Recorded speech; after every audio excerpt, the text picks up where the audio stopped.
This area is reserved exclusively for family members and special guests. Ma'am. The young soldier's uniform showed no wrinkles, and he stood perfectly erect. He pointed to a far-off hill where members of the public had assembled. Samantha remained where she was. With her light-colored hair secured tightly behind her head, she kept her eyes on the memorial service. "I'm aware of that," she responded softly. "I've come to honor his memory." The soldier's facial muscles tensed. He was doing his job as instructed. A roster existed, and this woman's name wasn't included. "The area for civilian observers is located there," he stated again, making it clear there would be no discussion. Samantha displayed a substantial bronze medallion, its perimeter polished from use. It featured a helicopter design combined with a Valkyrie's wing. He paid it no attention. "Ma'am, there's nothing I can do for you. Please proceed to the specified location." However, Samantha Morgan hadn't piloted a damaged Black Hawk through hostile territory by giving up after an initial refusal. She remained in place, her composed stare serving as a wordless objection. Staff Sergeant Davis walked over casually. "What's going on here, Miller?" "This lady refuses to relocate, Sergeant. Her name isn't on the approved list." Davis shifted his stern look toward Samantha. He observed her understated blue shirt and ordinary pants. She appeared out of place. "Show me your identification." Samantha handed over her Veterans Affairs card. "Morgan," he said under his breath. "Did you work with the general?" "Yes, I did. My role was as a pilot." A slight smile crossed his face. "A pilot? Sure. Listen, ma'am, this day is meant for those who genuinely knew him. We can't permit every person who briefly met him to enter." He touched his communication device. "You can make your way to the public overlook or I can request military police. It's up to you." His attention landed on a worn insignia on her belongings, a helicopter enclosed within a decorative cross. A medevac insignia. What's that meant to represent? Some sort of admirer's badge. Reality faded away. Arlington disappeared, substituted by Kandahar province. She found herself back inside her Black Hawk, landing amid a cloud of dirt, taking on injured troops. The steady voice of her commanding pilot. "We won't abandon anyone, Morgan." She refocused. Arlington returned to view.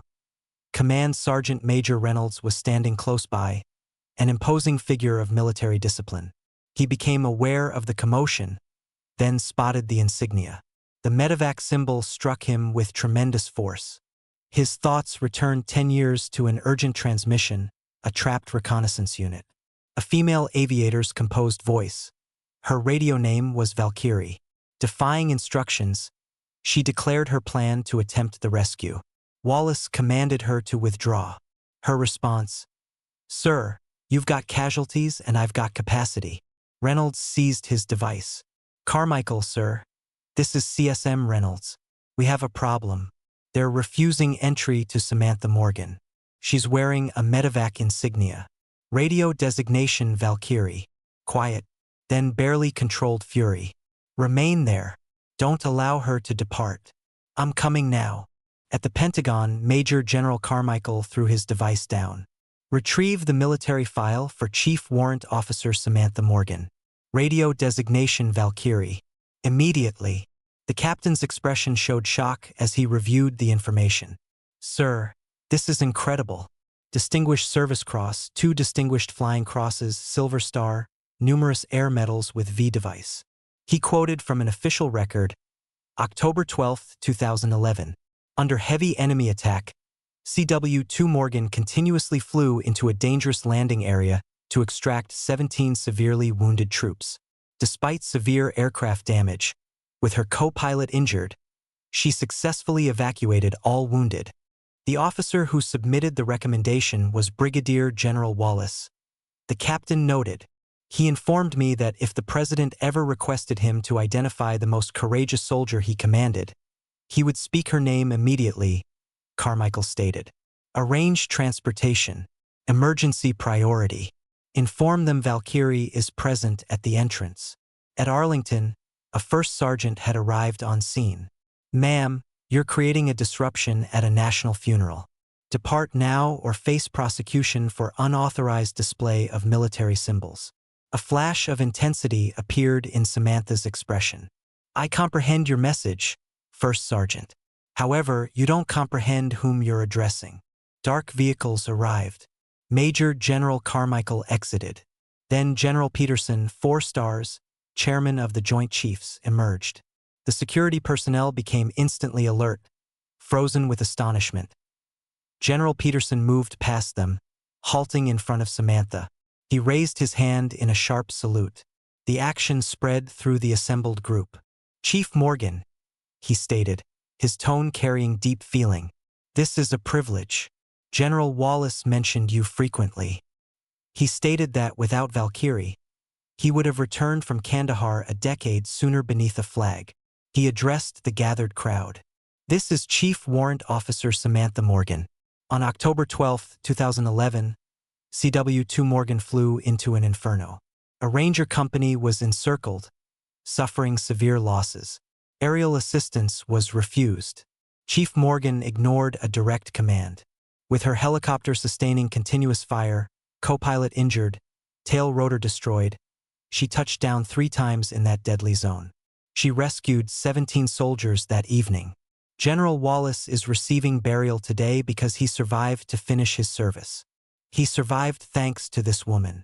He faced the security personnel. First Sergeant, you'll report to my office at 1,600 hours. You neglected to confirm. You neglected to apply basic reasoning. But your greatest failure was lacking vision. You observed a woman in casual clothes and drew a conclusion. You're a dishonor. He looked back at Samantha. Chief, what lesson would you want them to take away? General, she spoke distinctly. The requirements are the requirements. They aren't determined by gender. The issue arises when we choose whom we'll enforce them upon. Don't lower the requirements. Simply enforce them equally for all. Her thoughts returned to her cockpit prior to that last touchdown. Master warning system illuminated. Sirens blaring. Front glass fractured. Gunfire flashes in the vegetation. Wallace's transmission. Valkyrie, landing is impossible here. I'm commanding you to withdraw. Her own transmission. Understood, sir. But you've got wounded and I've got space. I'm approaching for landing. That was the principle etched in her soul. You never abandon anyone, under any circumstances. Several weeks afterward, Samantha was purchasing groceries at the Fort Myers store. Mom. She pivoted. Specialist Miller stood there uncomfortably. Chief, I needed to apologize correctly. I have no justification. I'm sorry. She examined him. No ill intent, just sincere remorse. You're inexperienced specialist. You gained knowledge that day. Don't squander the teaching. She provided him his instructions. Recognize the soldier, Miller, not their exterior. Recognize the soldier initially. Always. She returned to the coffee selection, leaving him with his teaching and a future he now needed to demonstrate he deserved.